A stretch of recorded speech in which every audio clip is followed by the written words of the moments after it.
So, very big words from Papa Stroll, eh? So, is this going to get Lance to bite? And he believes that the Canadian Grand Prix could be their ticket to getting two of their drivers on the podium. Ideally, Lance in second place, because we all know that Max Verstappen is going to absolutely boss it. But then again, Aston Martin is very good on their brakes. I'm really interested in the whole story about Aston Martin.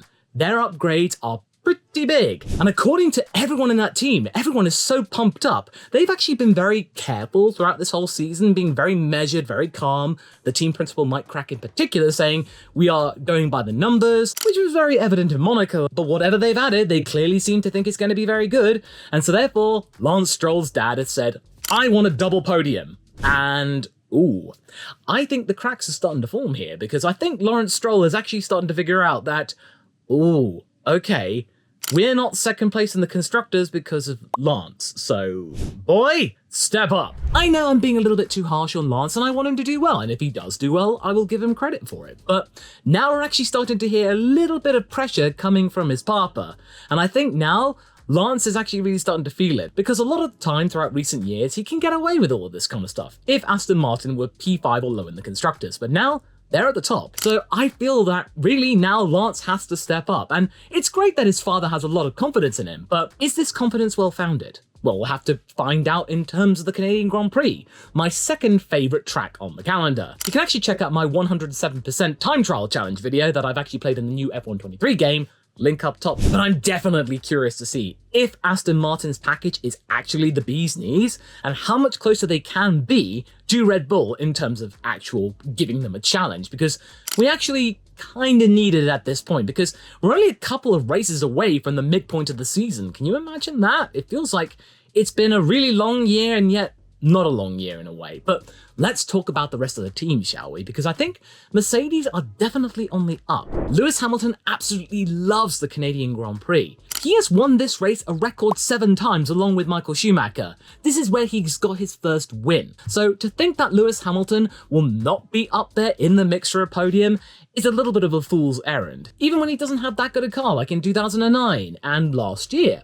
He just loves the ambience of Montreal and the track itself, and admittedly, it's a very good track, it's a lot of fun. I think he definitely has a chance, and I may take a little bit of a punt later on, just for the fact that he had a really good track record. Pun not intended. But I think that George Russell will also be bolstered by the Mercedes upgrades as well, because it's a team now on the ascendancy. As for Ferrari though, I think they're really going to struggle here, because the tyres in question for this track is going to be the C3, C4 and C5, meaning it's going to be the softest tyre compounds, and that C5 is known to degrade very, very quickly. And the main problem that Ferrari has is not only to do with the car itself bizarrely, and actually Ferrari sort of blaming Charles Leclerc for being slow in Spain because they couldn't find a fault with the car. So they just said, oh, it was setup related. But there's also the tyre degradation.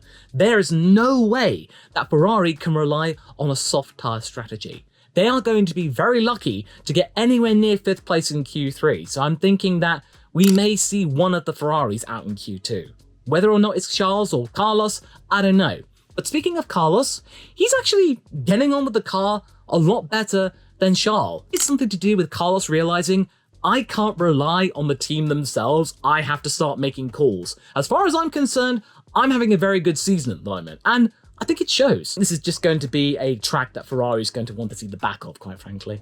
I think McLaren might also struggle here as well, unless it rains, because there is rain predicted definitely for Saturday qualifying. There is a very big chance that rain on Saturday could mix up qualifying, so I think McLaren might also get a very decent place in Q3. Lando, he might get P4, P5 or something like that, but I think that even if he hadn't crashed into Hamilton in Spain, McLaren would tumble down the order if it was a dry Sunday. But there is some rain forecast for Sunday as well, so McLaren, they were phenomenal in the rain in Monaco. So seeing Lando on the intermediates, that could be pretty good for some solid points, but they're going to have to wait until Silverstone for their major upgrade just to get back into the mix. This isn't going to put them right at the top step of the podium. This is just going to make them actually go, okay, we can get 6th place consistently. So yeah, when else been upgrading? They haven't. Now they really need to think about, what are we going to do? And I think Lando is really not having a good year, whereas Oscar is just sitting pretty. Alpine could have a really good time of it, and I think Ocon could actually match his best finish of 6th place. They got Fernando Alonso on 2nd place, and it was only down to a time penalty. He got 9th position, so Alpine could have a really good solid outing here as well. They are pretty much established as the 5th best team, the best of the rest. Williams have actually got some upgrades for Albon as well, so it's really hopeful that they can actually have some things in the mix as well, because Albon does like to pull some surprises, you know, a cheeky Q3 every now and again. So I think now with the upgrades that they might be having, as well as James Vowles' plan to go to the FIA and try and get some special dispensation to actually have some fundamental infrastructure upgrades outside of the cost cap, we might actually genuinely be seeing Williams back where they should belong, at least in the midfield, and now actually be able to catch up, because Aston Martin got special dispensation for $250 million to improve their factory, in fact rebuild it. So James Vowles' sum of $36 million in comparison, I think is small potatoes. As for Logan, it's nice to be back on the North American continent again, but I think he's just got to have a really anonymous race. Don't spin off, don't crash, just bring it home. Learn some things. AlphaTauri though, oh dear, I think they're going to have the least good time of it, because the Williams, they set their car up to really good down the straight, so I think they might actually catch up some time, whereas AlphaTauri is going to be punished by the fact that their braking system is not that good. Tsunoda lost a lot of positions in Monaco because of a braking issue, and Montreal is a brake breaker.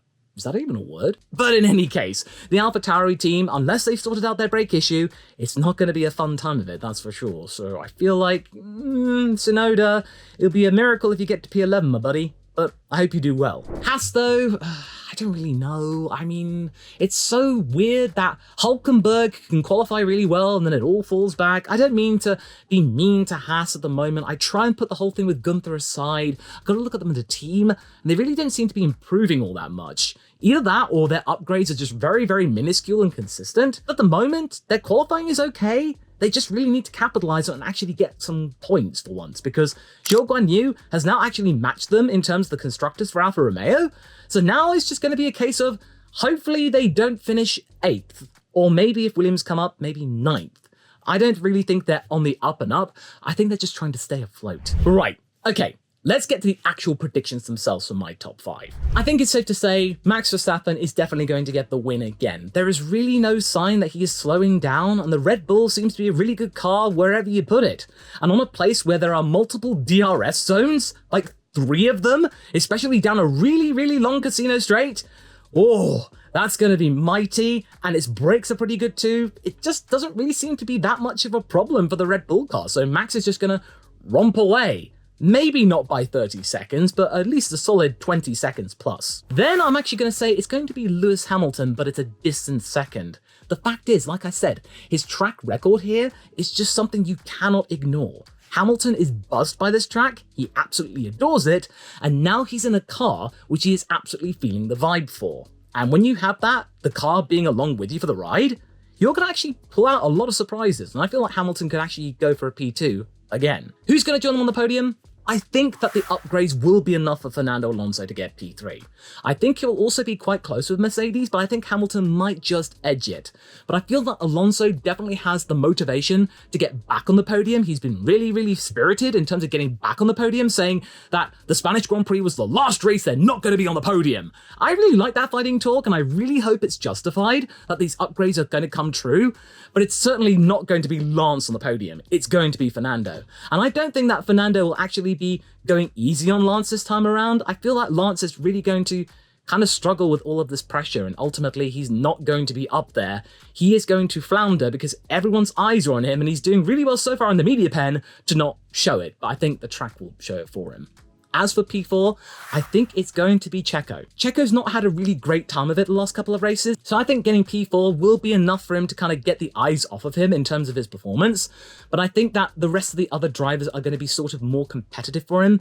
This isn't one of his best tracks. All the times he's actually been here, he's not really scored that many points. P4 might actually be a solid result for him. And then 5th, it's going to be George Russell. That car is up there as well, but I feel like the other drivers, like with Checo, are a little bit more motivated to be up there. But I think it's still definitely going to be a solid points finish for the second Mercedes driver. One thing's for sure, I'm looking forward to this race because I absolutely adore Canada as a country. I even bought the t-shirt, and I hope that you enjoy it too. Comment down below your top 5.